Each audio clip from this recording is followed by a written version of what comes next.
It's episode number 308 with a true leader for women in this industry, my friend Lorinda Van Newkirk of Lucky Chuck and formerly of Gypsy Soule. You guys are so lucky this week to learn from someone who I see as such a mentor in this industry. Someone who really, I think, paved the way for women in Western, in retail, in wholesale. Someone who did something that had never been done before and built an incredible brand that unfortunately no longer exists, but you will remember if this is your jam in the industry as we begin to talk about it. Today we're talking to Lorinda Van Newkirk, the founder of Gypsy Soule and Lucky Chuck today, and many other companies along the way. And we're going to talk about her journey of being a serial entrepreneur, starting multiple companies, finding her partner Amy, and building Gypsy Soule to be a mega mogul inside of the Western industry, what it was like to sell that company, and now reinventing herself to start another brand, Lucky Chuck. Guys, Lorinda is a firecracker. She is a woman on fire, a woman with a mission. Anyone in the Western industry definitely knows her name. And I want to encourage you, even if you're not someone from the Western industry, please listen to this episode because there's a lot of value when it comes to what is the end goal with your business? Are you going to sell your business? Are you going to pass your business on? How are you going to reinvent yourself down the road? Or what is your ultimate goal? Lorinda tells it like it is, and I think there's tons of nuggets that you are going to come to appreciate inside of this episode. So let's chat. Get ready to meet my friend Lorinda Van Newkirk.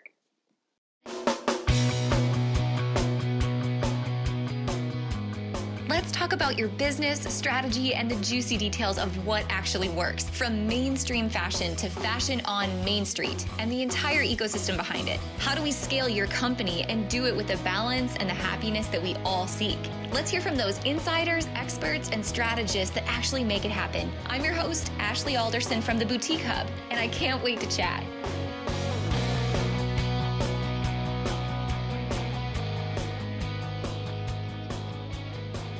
Hey guys, welcome back to this week's podcast. And this week is both in video and audio version, so you can catch the audio on YouTube and the video on YouTube.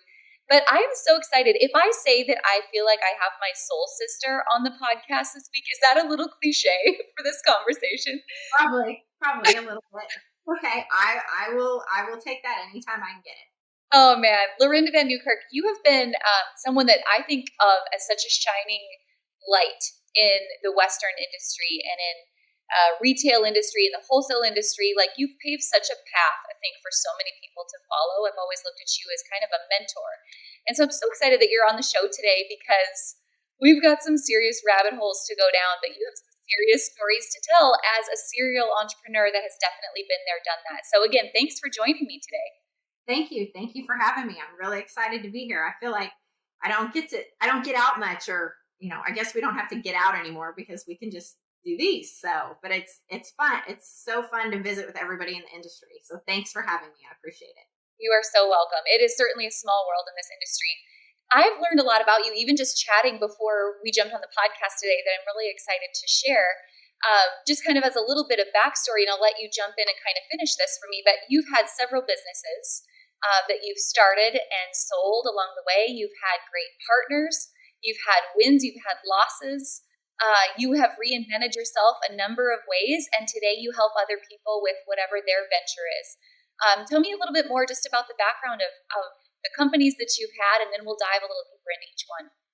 So in college, I started a mobile tack trailer called One Stop Cowboy Shop, and I used to do about 48 shows a year for, I think, 7 years, and I ended up selling that company. I literally woke up at the Reno cutting fraternity one morning and in my living quarters trailer and was like, I can't do this anymore. I'm selling this company. So I sold that company. And then my second company, I had a jewelry business that I put the jewelry, can't speak. I put the jewelry in day spas up and down the coast of California. So every other week I would go there and switch out the jewelry. We'd have jewelry parties, just something fun. And at that time, day spas were all the rage, and being on the coast in California, it was a great mix. And then I moved to Texas. And we're going to talk about what happened in Texas next. But let me go back to the first business. So a mobile tack trailer, 48 shows a year is a lot. Yes. I know that you continue to do shows with later businesses that you own, but let me just start there. For anyone who's listening that has a mobile related business, I'm certain that you must have some tips on what it takes to make it as a mobile business. Well, it was a little bit different time then, because I don't even know if I think we just had a website. Like, that just literally happened. So, which I still tell people to do this, even though it's old school. So every event I was at, I put flyers in every bathroom, on every walk-through fence. I would make phone calls to let certain people know that I was there. There was no email to send.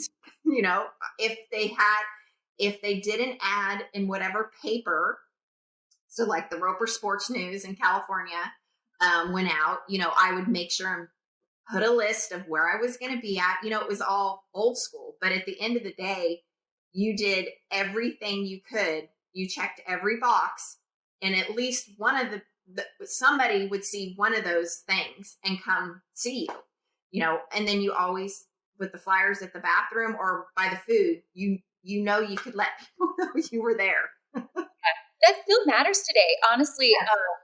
So before my whole boutique hub life, I was in economic development, and we actually had a huge indoor arena that we ran in North Dakota. And so we had events, rodeos, ropings, whatever, every single weekend. And one of the most important things I felt like vendors could do is exactly what you're saying. You had flyers by the bathroom and the food.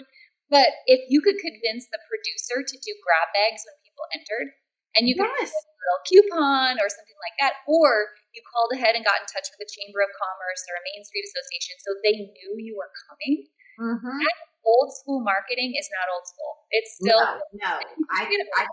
You still have to do everything, and with that, you know, I even later in life when I would go to big shows or NFR, whatever, you know, I would be around vendors and they would complain about the show being bad. Or with my wholesale company, Gypsy Soule, you know, vendors would complain, and I'm like, it's not their job to bring you all the customers. Yes. They're giving you a place to sell. They're giving you a platform to stand on and say, here we are, come by. It's our job to get to the customers too and suck them in or bring them in too. You know, you have to do your part. I would 100% agree with that. That's still true today. And I think about wholesale vendors and boutiques. What are you doing away from the show that is going to drive traffic to you when you're at the show? And it's relationship marketing, it's postcards in the mail, Yes. It's everything else. It's a text, it's an email, it's a Dropbox file, it's whatever you can get people's hands on before the show actually starts. There's one thing, and I don't know where this store was at. I've just never forgotten this lady that walked into our showroom one year at Denver. And this is when Gypsy Soule was the heyday. I mean, I was thinking we were in every store. We were in over 1,000 doors. So, I mean, how many stores are there left, you know, when you get in your bubble? But anyways, this lady walked in and she says, well, I keep getting these postcards from you guys in the mail, and I keep having I've had people asking for 3 years to carry these shoes. I guess maybe we should carry them. And it was just like, first I'm like, people have been asking you to carry this product for 3 years and you're not? That's a problem. But regardless, that just proved to me that you have to just constantly checking all those boxes, mailers, emails, flyers, grab bags, we could go on for days what you could do. But it took that lady 3 years to decide. And then she turned into a great customer. So yeah, you can never underestimate bombarding people, because people do have to see something an average of 7 times before they take action. Or 3 years. Yeah, or 3 years. So and we'll get to Gypsy Soule in a sec. So you had the first business, you Yes. sold the first business. Yes. And then all of a sudden jumped into a second business. What was that transition like? Do you feel like, even as a college kid, you learned a lot about that first rule of business and the first sale you had? Well, I had already started selling jewelry in my tack trailer. You know, I could feel myself gravitating, you know, and I had logoed clothes and baseball caps and had my own line of saddles, and I had headstalls that I custom made. You know, I always tried to make something different than everybody else. Just a little something, because, you know, it's just like being on Instagram. How many Aztec shirts does every store need to carry? Like, maybe make it a sequence Aztec. I don't know. But, you know, you have to be different, or present it different, or give a different emotion, or, you know, just a different story. But I had already made, or had already started having a clientele for my jewelry, and I called it Lorinda's, and that's all I called it. So when I sold the business, she didn't want the lady that I sold it to, she wasn't a big jewelry person. So I kept that part, and then I was already working with a few day spas, and then just took it from there, you know, and I said, I will provide the case, I will provide the inventory, I will leave you a cash box for it with cash in it, you know, so they can make change. I provided all that for them. And I said, but if there's cash missing or jewelry missing, you will pay for it. And then, you know, which it did really well. I very rarely had anything missing, so it didn't matter. But I just went with it. Like, I don't really ever think about it. I just do it. Yeah. You have the true entrepreneurial spirit, right? Where you weren't risk averse. Yeah. Yeah. I don't want to go I don't want to go work somewhere. I'd rather work 16 hours a day for half the money than work 9 to 5 for more money. Isn't that every entrepreneur? Yes. Yeah. So how did you start at that point? So you had jewelry, and then you got into shoes. You got into what became Gypsy Soule. What was that transition? When I moved to Texas, I had sold the jewelry company to another lady that lived on the Central Coast. And then I moved to Texas, and I was kind of selling some jewelry, and I was doing the jewelry counter again at Tuskie's and working with Michael and Anissa. And that grew into like their whole jewelry counter. And then I was at a roping, and I don't even know which roping I was at, but I saw a girl with some cowhide flip-flops that she glued on there and some studs. And I just thought, those are kind of cool, but I can make those way cooler. So I just went to Payless and bought 30 pairs of shoes. I don't even know why I bought that many, and found a saddle guy up in Denton and called him on the phone, told him my idea, and drove up there, and we sat down and started sketching things out. And I mean, what was really cool is he was like this little saddle guy that didn't really make anything. He'd been driving the same truck for 15 years. And by the time I outgrew him, he'd bought a brand new truck and paid off his house. We were making so many pairs of Payless flip-flops. I was driving all over the DFW area, going to every Payless shoe store to get flip-flops, because that's where it started. And then I started going to market, and I would buy them wholesale. And then I was buying so many. Then I started getting them with my name, and then I started going to China and making my own. So yeah, I want to talk about that process, like specifically.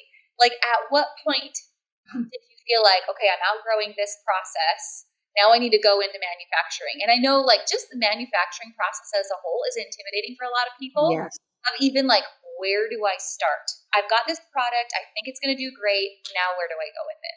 So we were working with a company out of Southern California called Groove. And I don't know, they used to be a big flip-flop. They were like a competitor to Yellow Box or something way back in the day. And we really liked the flip-flop they made. So the first round of when the Gypsy Souls first were popular, they said Groove on them. There's probably people out there that still have those original pair. So then I went to them and said, will you private label for me? And so they did. And what was the game changer was Amy and I were doing a photo shoot in the Stockyards in Fort Worth. We were supposed to have a huge shipment of shoes come in like that week. And I got a phone call from the guy at Groove, and he's like, your shipment has been canceled. And I'm like, what? Because if I don't have any shoes, I can't sell any shoes. I can't make any money. You're dead. And I'm like, what do you mean they're canceled? He's like, they're canceled. I'm like, no, they're supposed to be here next week. Yeah, the factories never made them. They canceled your orders. which if you import, they Yeah. were already being imported. We were just using them. And so we had no control, and he wouldn't really tell us. He wouldn't tell us when they were put the order in. So we just started reaching out, making contacts. And I believe when that happened, Magic was like that next week. So Amy and I jumped on a plane, flew to Magic, and we were like, we're going to find us a manufacturer. Walked the show for 2 days. This is the craziest story. Walked the show for 2 days. We don't find anybody we can work with. No one. I'm furious when I get on the plane. So Amy always gets the window. I always get the stinking middle. Julia. Like, how did I get this deal? I really like the aisle, get the middle. And this guy sits next to us on the plane, and we just start talking. Hi, I'm Mike Brown. We're talking back and forth. And I go, so what were you at Magic for? He goes, well, we import from China. And I'm like, what do you import? He goes, shoes. No. Like, what? So I go, oh my God. So I'm like so excited. And I start telling him, well, he thinks like me and Amy are these dumb girls from Fort Worth that started our little shoe company. And I'm like, I cannot believe I'm sitting like, and that's who we started working with. Like at first he literally said, he goes, I thought it was like, you had this idea. He didn't realize the magnitude, but he was like blowing me off. And, finally I'm like on my phone, look at what we make. So then we flew to China. That's unbelievable. Like, Yeah. isn't it funny how God just like these little Yes. gods, like they just happen when you least expect it? Yes. So we worked with that company for a long time. And like I tell everyone that imports everything, stuff is always going to go wrong. It's going to come in wrong. It's going to be wrong. Like, be ready for it. We get a whole shipment in, great. The next shipment, because our shoes, the length of the shoes had to be made perfectly almost, because we cut out that leather and the length of the leather and on the foot, how it all fit. And sometimes they wouldn't get those links right. And they had to really match right, or one shoe would be bigger than the other. We literally, every pair of shoes that came out of the box that went in the production line was hand measured. And then if it didn't meet the requirements that I had specified, it went in the junk pile. So we had a lot of waste, but we worked with them for a long time. But every company in China you will have issues, and they will jack you around. So get more than one. So your product, for people who don't know, I mean, tell them a little bit more about like the shoe, right? Because it was so popular at its time. I'm sure everyone listening probably had one or something similar. Yeah. And it was not just Western, but it was very crossover as well. So when I started it, we just glued cowhide, some studs, and glued some crystals, and then it grew from there. Where all the crystals were hand set. We did exotic leathers, we did pattern leathers. I would tell people, when they'd come into the booth at Denver, whatever market we were at, that we were the Neiman Marcus of the Swarovski covered flip flops. And I do really feel that I was one of the very first people in the game. I mean, it was insane how many people would knock us off, but we would hand do every concho, hand do everything on those shoes. So the only part that was made in China was the base and the straps, and then it would go through the full production line of the leather being clicked out, being hand studded. Then the crystals were hand put on, the conchos were handmade, and those were hand put on. And then they would go through everything was remeasured, rechecked, then into the box. And I literally checked myself every pair of shoes, probably the first 3.5 years we were in business. And a lot of them are right here in my kitchen table. I wanted to make sure. I was so mortified that it would be two rights or two wrong. I just was so neurotic about it, but luckily, my girls that worked the line, they knew how Like I would just show up out there and open boxes. Like they knew I was crazy. Well, and again, if you aren't familiar with the shoes, I mean, we're talking about like a $200 pair of flip-flops. Yeah. Our average customer owned 26 pairs of our shoes. And it was crazy. When I used to do my studies, like it was insane. And like the lower end would be 300 up to 550 for a pair of shoes. So, and when my funnest thing I used to do when we were getting knocked off by all the flip-flop companies. So I had a retail side to the website and a wholesale side to the website. So I would purposely put our worst sellers on the retail end. So then I would know who was going to my website and copying my shoes. How did you handle that process? I mean, knockoffs in that industry that's a big deal. What was your I can remember being at Magic and we were walking by the front of the yellow box booth and the reps literally came out when they saw us and stood in front of the door like this, like that we were going to come in and do something. Like I'm like, I know you guys are copying me because you know who we are. We're just these two girls from Texas that make some flip-flops. I mean, but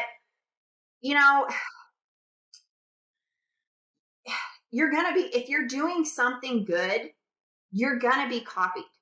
And that's why if you believe in what you're doing and you're passionate about what you're doing and you're not worrying about all the crap over here and you have a clear path of where you're going and what you're about and you're taking care of your customers, I don't care.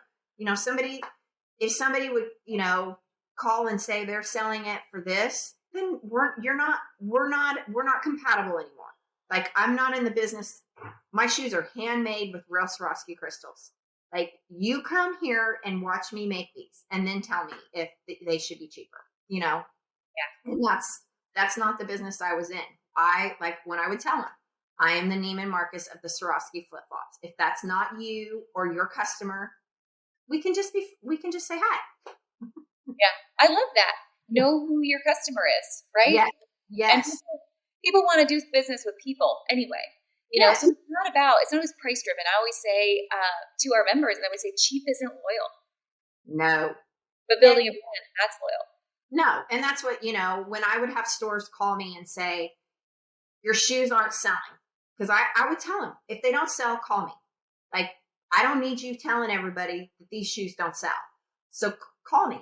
And I've never had, after I tell you this story, I've never had a person call me back and want to return them.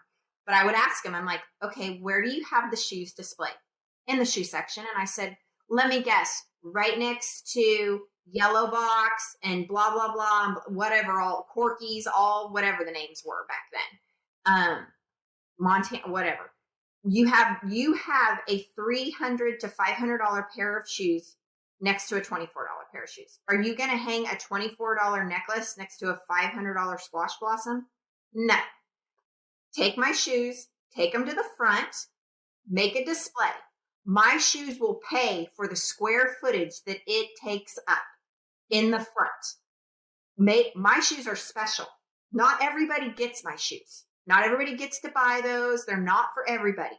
But if you put them in the front, make them special, make the people that are buying them feel special, that these are the special shoes with a special outfit, you'll be calling me to reorder. I love it. I love it. Oh my gosh. That's a lesson. I hope everyone really absorbed that. Because that's a lesson whether you're a retailer or a wholesaler. Yes. That you can't just throw them all together. You have to know what is special, just like that. No. I mean, if I want a cheap pair of flip-flops, I'm not going to randomly looking at a $300, I don't, it's not, this isn't Ross. You just don't mix it all together. Exactly. Merchandising. When someone comes in the store, they're typically going to come in and go to the right. So your newest, highest price, freshest, most expensive pieces, that's where they go because you want them to pop and tell a story first. Mm-hmm. So let me ask you this. When I think about successful businesses, I feel like there's usually 5 components of really successful businesses. And I want to touch on each of these 5 with you. They are finance, your brand, your product, your team, and your vision. So I want to start with your brand because I think it ties to how did you sell, a $200 to $300 to $500 pair of flip flops? It's because you built a brand. And even since there is no more Gypsy Soule, like the brand still lives. It made that much of an impact. 2 girls from Texas create this brand in a very male only world. There was no women doing what you guys were doing at the time, which I think is amazing. You were trailblazers. How did you do that? How did you create a brand that was so personal like that for people that really lit a fire? I think, there's timing, the magic of me and Amy. Amy is so talented and she is a firestorm. And every business that she had worked in before, she was very well known. And just the 2 of us together, it was a perfect storm. And that's what, people would call and be like, how do you have a business with your best friend? And I'm like, Amy's not my best friend. She's my best business partner. Like, she had her own life. I had my own life. We talked 32 times a day when we had the business, and I could call her right the second and get her on here, but we weren't best friends. We were best business partners. It was a perfect storm, perfect magic, but failure was never an option for either of us. That was our mantra. We were so sick of men telling us we couldn't do something. I can remember Amy and I, when we got our first $150,000 order from Cavender's, I took that order to the bank to get some money, a bump our line of credit. We needed money when businesses are growing. And we would grow over 50% over the, each year. It was insane. And the banker basically patted us on the shoulder and was like, well, I'm just worried you girls might stub your toe. I found me a new banker like that week. And he gave me a 6-figure line of credit like that. So if somebody tells you no, go find somebody else that tells you yes. So, yeah, but it's, the whole, with the brand, we just had, literally she owned Gypsy Cowgirl was her trademark that she owned. And I just thought up one day, I was like, what about Gypsy Soule with an E? And I called my trademark attorney in New York and he loved the E part of it, got it trademarked for us. And it was who we were, she was the gypsy, I was the soulful one. And it just worked. And the shoes, when we made the shoes, I guess we could say we didn't really realize what we were doing, but we did. But for women, we would get letters from women, emails, letters, phone calls that they would tell us, I have not been proud of myself in years. Like, I'm overweight. I wear black. I don't dress up. And they would tell us when they would put on our shoes that when they would go to the store, people would notice them. So they would start wearing cuter outfits, doing their makeup. Like, they were seen. And I never really thought about it that way till we were getting letters. Like, our product truly makes people feel better. It really, truly has an emotion attached to it, which Amy and I are very emotional, driven, passionate, crazy women. So I guess that should come out in our product. Yeah. And it came out in your marketing too. I feel like your marketing, it spoke to women in a way they hadn't been spoken to before. And the 2 of you did something that I think you did really early on before others caught on to this, but you became centric to your brand. Like, people not only knew Gypsy Soule, but they knew the 2 of you, and no one had done that before. Tell me about, like, you being a piece of your brand where people felt like they were doing business with a person. I don't know that. I just think that's how I do business. Like, it is so important to me to have relationships with my reps, the people around me, my stores, I mean, I want them to call me and tell me this sucks. Like, so I can fix it, okay, it sucks. What do we got to do to fix it? I don't need you to just not tell me it sucks. I mean, I've been on the retail end. I've been on the wholesale. I've been a customer. I mean, I've been an employee in a retail store. I've worked every angle of that, every which way you can. And I know what those experiences should be like. But the number one thing is, it's just like, I don't sell. I wasn't selling Gypsy Soule. I was building relationships. It wasn't just this thing. It was a part of us and who we were. So it wasn't anything we just like, oh, we're going to invent this and sell it, Yeah. So the next part, really of growth, kind of talked about product already too, but team. All of a sudden you guys created this firestorm of a product that took off. You had to do all this manufacturing. What was it like to scale a team to be prepared for that? Yes, day by day. Amy, I mean, the great thing with me and Amy, I'm did all the logistics of the office, how it functioned, the employees, finances, making sure every penny counted. Amy did a lot of the design, which we designed together, but she would be she's the true designer. She flew to China. She would fly to Mexico. Everything I sucked at, she was great. Like anybody that follows me on Instagram or any social media, I can't spell. I'm horrible. I don't even see my mistakes. Like if it's numbers, I'm on, but reading, spelling, I suck. Amy had to proofread all my important emails. They had to go to her first. So, I mean, our team, like I said, it was just a perfect storm. But then when we brought other people on, we wanted people to be a part of our team that believed in our brand and they wanted to work. And like we got where we did 3 and 4 interviews and working interviews and I'm a huge fan of that because anybody can ace 2 interviews back to back. And always like our top picks by the 4th interview was our last. They blew it. No one ever passed that. So, we got really vigilant on who we had around us and had the same vision and they wanted to be there and they wanted to hustle. They had no hobbies. We just wanted them working with us. How did you instill that vision in them? That's, another leg of the business is you had to carry such a strong vision and know what you were capable of and where you were going, but then you had to inspire your team to come along with you. I think just a good work. I mean, they had to want to be a part of Gypsy Soule, and there were serious times and business had to be business, but like when we had the most employees, like one day we had a softball or it wasn't really a softball game, but we made shirts for the team. We would do, if I just felt like it was a heavy day, I would just order pizzas. Like, come on,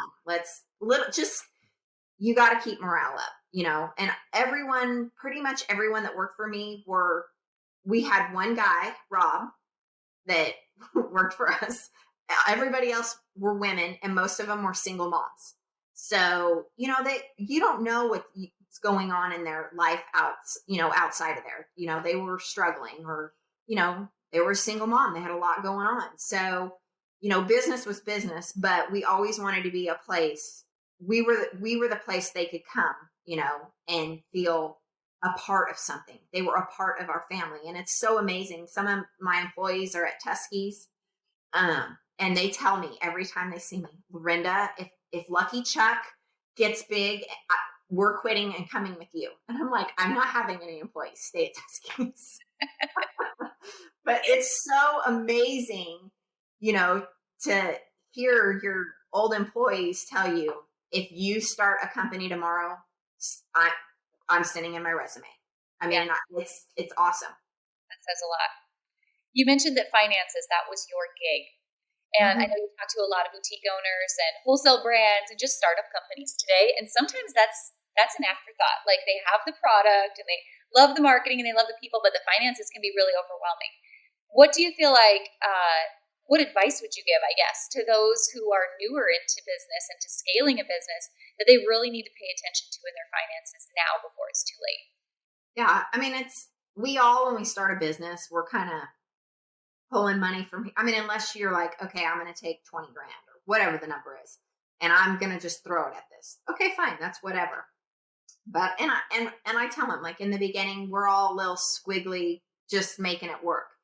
But at the end of the day, you have got to keep your eye on your pennies, because when money's coming in and products coming in and you're selling and everything's just flowing, and then one day it's not.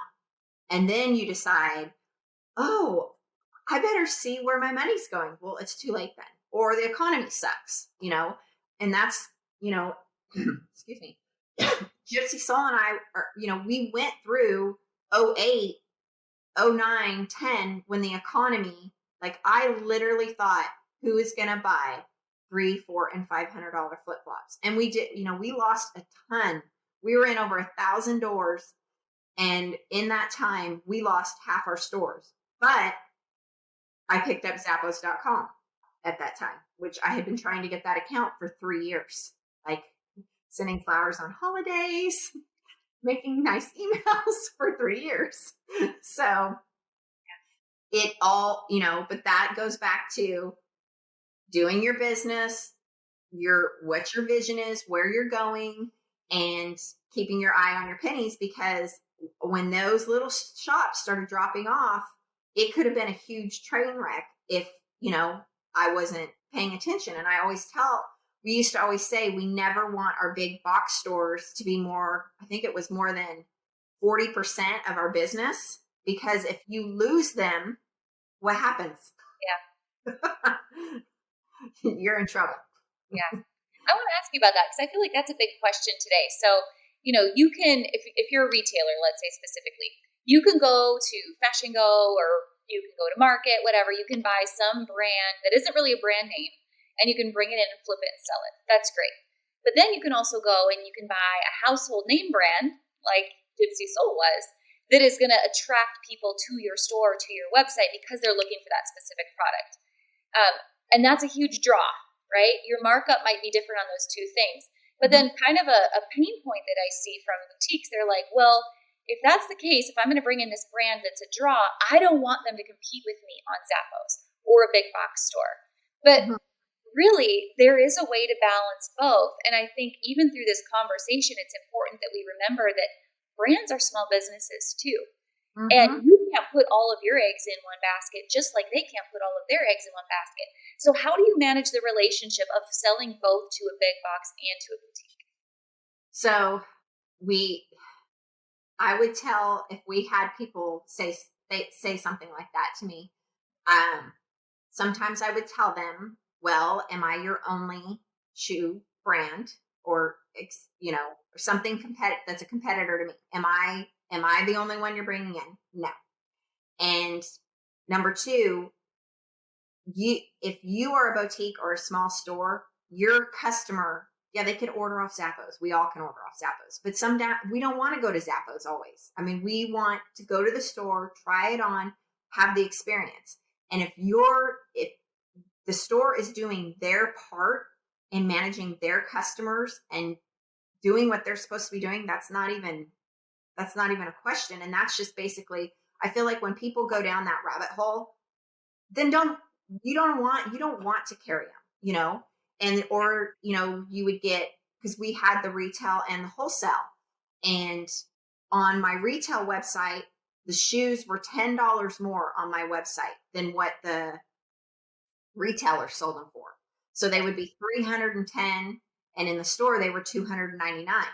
So when a customer would go and search me on the website, when they already knew they were $310, and when they get to the store and go, oh my gosh, these are only $299. I'm like, I'm already helping you, or some things would be $50 more, or all of our jewelry and t-shirts were $10 more. Plus I charged obnoxious shipping rates, because retail was literally 10% of my business. I said it paid the electric bill. That's what it did, and if anybody would call, and they would call in and say they wanted to place an order, we'd ask them, where are you at? Well, have you checked with this store? We'd instantly say, we have a store in this area. But I just, if somebody wants to go back and forth on a box store, I just am like, you're going down a rabbit hole. You don't want to carry my shoes anyways. Yeah. I honestly, I really like it because I feel like it's well, I understand the relevance of the concern. It's a bit of a scarcity mindset. Because I think if you're doing your job as the boutique owner, you're building the brand with your customers and they want to come to you. And you can style outfits. That's your gift. Yes. And serve your customers in a way that a big box store never could. And cheap is not loyal. And that's what a lot of the big box experience really is anymore. No. Or I'll just tell them, well, they can order their shoes on Zappos and then they can bring them in and you can style an outfit for them. And you can pay that much instead of that much. So you have been, again, just an entrepreneur, serial entrepreneur. You've started these businesses, you've sold these businesses, and then it came time to sell Gypsy Soule. Tell me a little bit about that experience. And just like, if you could go back and talk to yourself before selling any one of these businesses, what do you wish you would have known when you were making that decision? Don't ever tie yourself. You are not your brand. So, or your identity. My first business, it was, when I sold it, there were people that I thought were my friends or whatever. And then when it's a weird dynamic.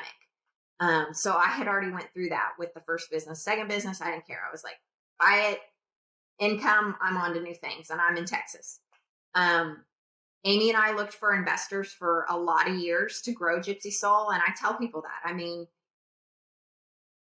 you need to really sit down and understand what you want to build and how much money you have to make or need to make, because you will create a beast and you better be ready to feed that beast, because once the engine gets going, it's really hard to step off that wheel of feeding the beast unless you're just going to quit. And so our vision, we wanted to be huge. We wanted it to grow. We wanted a beast, but then the beast got ginormous. So we looked for investors for a long time.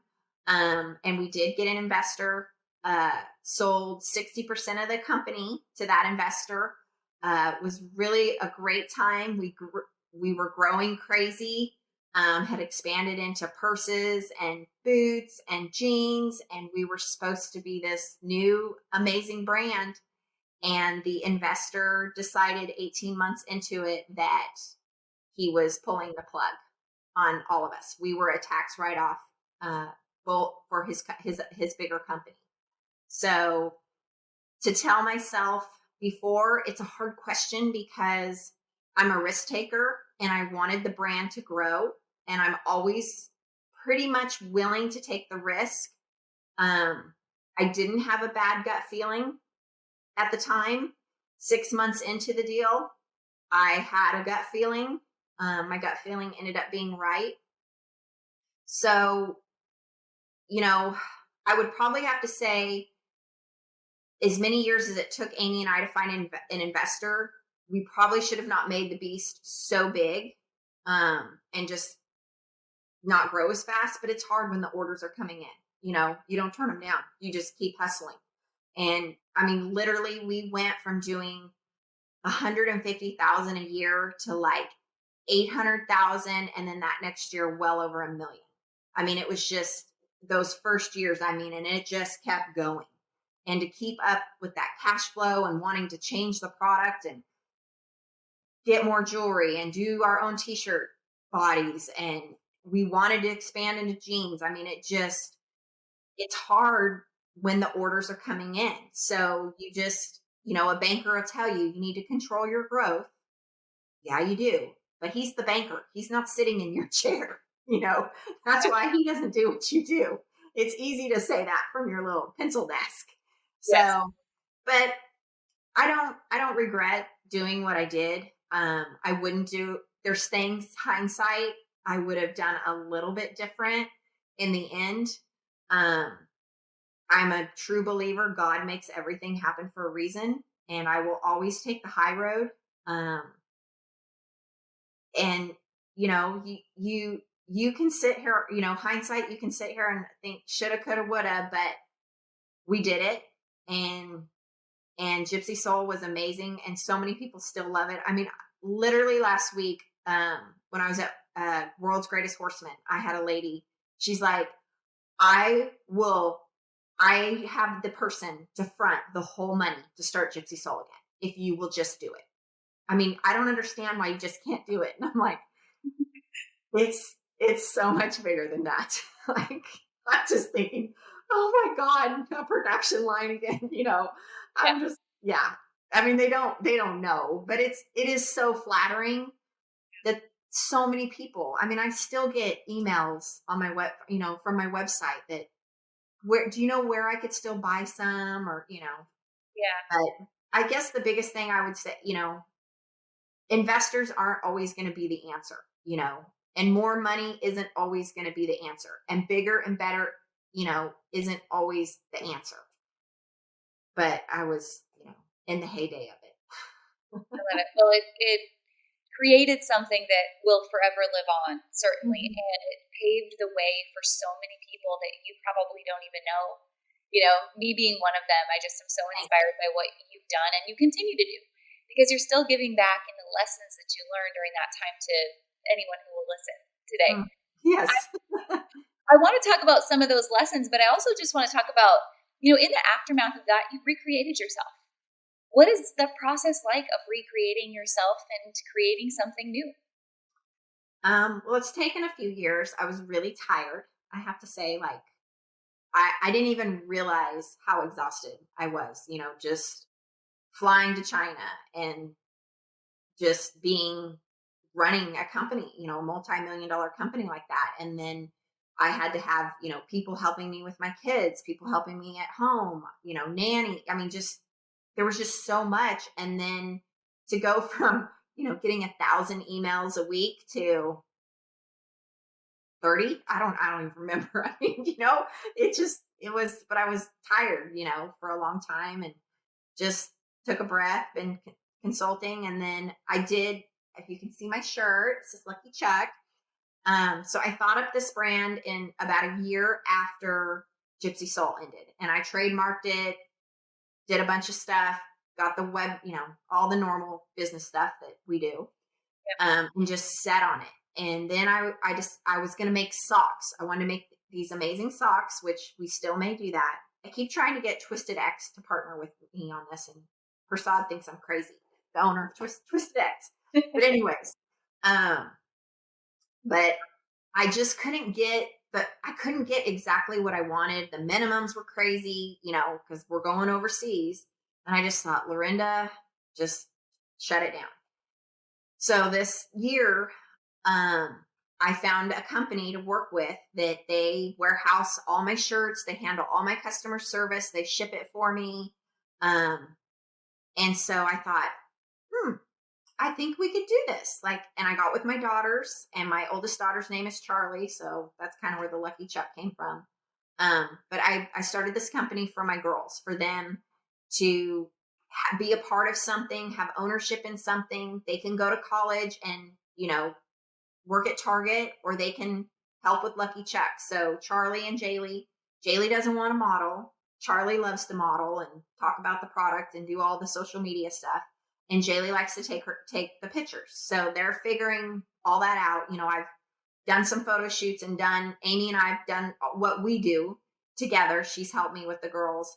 But I'm going to let them, kind of take it from here. I'm not going to be posting a bunch. I'm just going to let Lucky Chuck hang out and let them build their own momentum. So it's just a logoed gear brand. And if we sell one thing a week or one thing a month, it's okay. I mean, that's not how I function. I keep telling myself, if I'm always this just bright, beaming on person, how do your kids beam through that? So, it's there for them, and then I've got to let them find their way to do it, So it's fun. It's great. And we're in about, I think 5 stores now. And of course we're in Tuskies. Cause I, always am like, hey, help the girls. But we've picked up some awesome stores and you can check it all out at Lucky Chuck brand on Instagram. I love it. And inside the hub, I know stores can get in touch with you guys as well. Yeah. But I love it. You're creating a legacy, something totally new that can be handed down. Yes. Yeah. And so I have that going on, and I didn't plan all this to happen at the same time, but I went back into the medical beauty industry, I guess you could say aesthetics, which I started this 20 years ago because I was going to open a day spa before I started Gypsy Soule. And I decided to finish, get my license. I'm doing insane amount of training still every day. I'm working up at the research clinic here in Weatherford, Texas. I absolutely love it. It is so fun. I love skincare. I love Botox, filler, all of it. I mean, let's get it on. So it's been really fun because, like I tell people when they come see me, this is not a relaxing, we're not a day spa. We are medical aesthetics. We are making stuff happen. So if you're here to for me to rub on you and you to just get lotion on you, that's not what this is about. Like, I produce results. Mm-hmm. we are going to make you beautiful, more beautiful. Well, 2 more quick questions because I know your time is valuable, but I think about this journey you just took us on, like, holy Hannah, all of these things. And there's all these business owners that are listening. If there's something you wish business owners would take away from this today, like real world, this is what it's like, what do you wish someone would absorb from this conversation and put into action today in their business? So there's a couple things I want to touch on. Owning a business is ups and downs, peaks and valleys. And you have got to really learn not to take that crap home. Like, you've got to have some kind of balance, especially if you're a woman, a mom in business, or your relationship. I laid awake so many nights in bed when I, stressing over everything. Everything's going to work out. If you are truly hustling and being passionate, there will always be a way. It will always work out. And you're always going to have, your credit cards are never going to be paid off. I mean, unless you're just that rigid and do they do CODs anymore? Do they even do that? I used to have accounts do CODs because they don't want any credit card debt. I mean, I'm like, that's an extra $12.95 if you make me do that. But anyways, it's this constant cycle. There's peaks and valleys. July sucks, but July was great this year because the government gave everybody money, so and there's no track to retail anymore. That is what you signed up for, a crazy psychotic game. And the second thing is, if you are looking for an influencer or a marketing company or someone else to make your business work, you got the wrong idea. That is just something to help you. I stack myself with people around me that are in the business, that they promote other businesses, and I hire them to help me. It is not their responsibility to make my business work. And I mean, when I do mentoring or coaching or consulting, whatever word you want to call it, I would have people, we start talking about their business and where they want to go. And they're like, well, because what you did with Gypsy Soule, I just knew you could do that for me. And I'm like, no. Like, I can help you. I can advise you, but I can't make you get up and work at 2:00 in the morning like I did. I can't make you do all the things I did for 15 years to make that company. I mean, I hope you do them. I had no life, but I am just a resource. I am just someone here to help you. I mean, it's just like when people hire social media marketing companies and they're like, I'm not getting the result I want. I'm not getting the sales. I mean, since I've had Lucky Chuck, I don't even want to tell you the thousands of dollars I've spent because I hire people to do it right now because Charlie's in school. I'm rubbing on people's faces. I mean, we don't have time, but it is not their responsibility to make the sales happen. We have to do the lives. Charlie has to do real life pictures. we have to hustle our own business. We have to reach out to our customers. And the third thing I always like to tell people, stop trying to get new business. Look at the business you have in front of you. You're not even taking care of the people that are buying from you now. So why would you need more? Like, look what's in front of you. And it's crazy. It is, especially with social media, it's always new, better, more. And then like they get a customer, and then once you're a customer, check, okay, you're over here now. Now I need a new one. And if people would just really take care of the customers they have, they would be amazed how that would attract more customers by word of mouth, because that is the best form of advertising there is. And their own customers might feel actually loyal and not go buy from a big box store. Amen. I'm just going to drop the mic for you right there. Done. Oh man, Lorinda, it's worth every penny of gold that you just dropped right there. I want to ask you one last personal question just to kind of put a bow on it. And this is the question I always ask, and I think it's so relevant. We aren't here, as you know, just to sell widgets and products, and your life was not about just Gypsy Soule. Your life is so much bigger than that. So I think about like your girls taking this company on, and them growing up and getting married and having babies, and you're sitting on the front porch, one day with your husband. Lots of filler in my face. And all the filler in the world and all the Botox. And we're talking about this crazy life that you lived and just like the journey you've been on. When you talk about that with your grandkids someday, what is the thing that you want them to remember the most about who you were and the life that you lived? But I'm real that, you build relationships with people and be real with them and let people know who you are. I was married once before, and that was really hard on my heart, and losing Gypsy Soule was really hard on my heart. And there's other things that came along with that, with friendships. And it is real easy, especially as a woman too, you can get a little cynical. But I mean, we're just so lucky to live and be happy and be blessed. And I want my grandkids, I want them to always feel that energy that I have, that some days suck, but always look for the good in things. And God, you may not understand what the plan is, and it may hurt bad, like hurt so bad.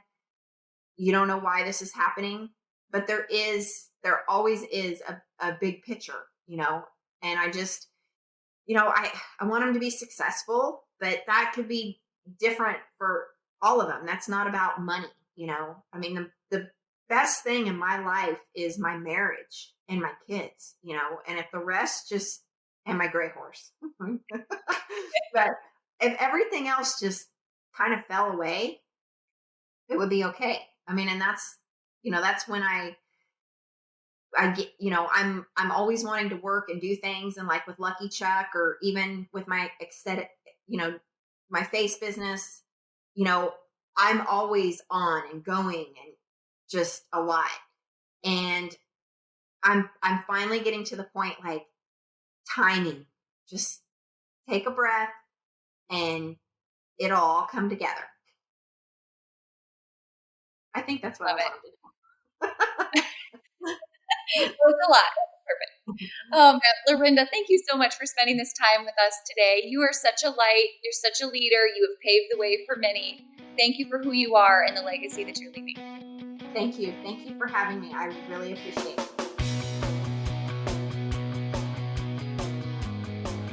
Hey guys, thank you so much for listening to this episode. We hope that you loved it. Don't forget to hit subscribe and leave a rating and review down below for a chance to be one of our featured listeners each and every week. For more information on our spirit of community over competition and how to access complete show notes and bonus downloads from our guests, head on over to theboutiquehub.com and join the community. We'll see you next week.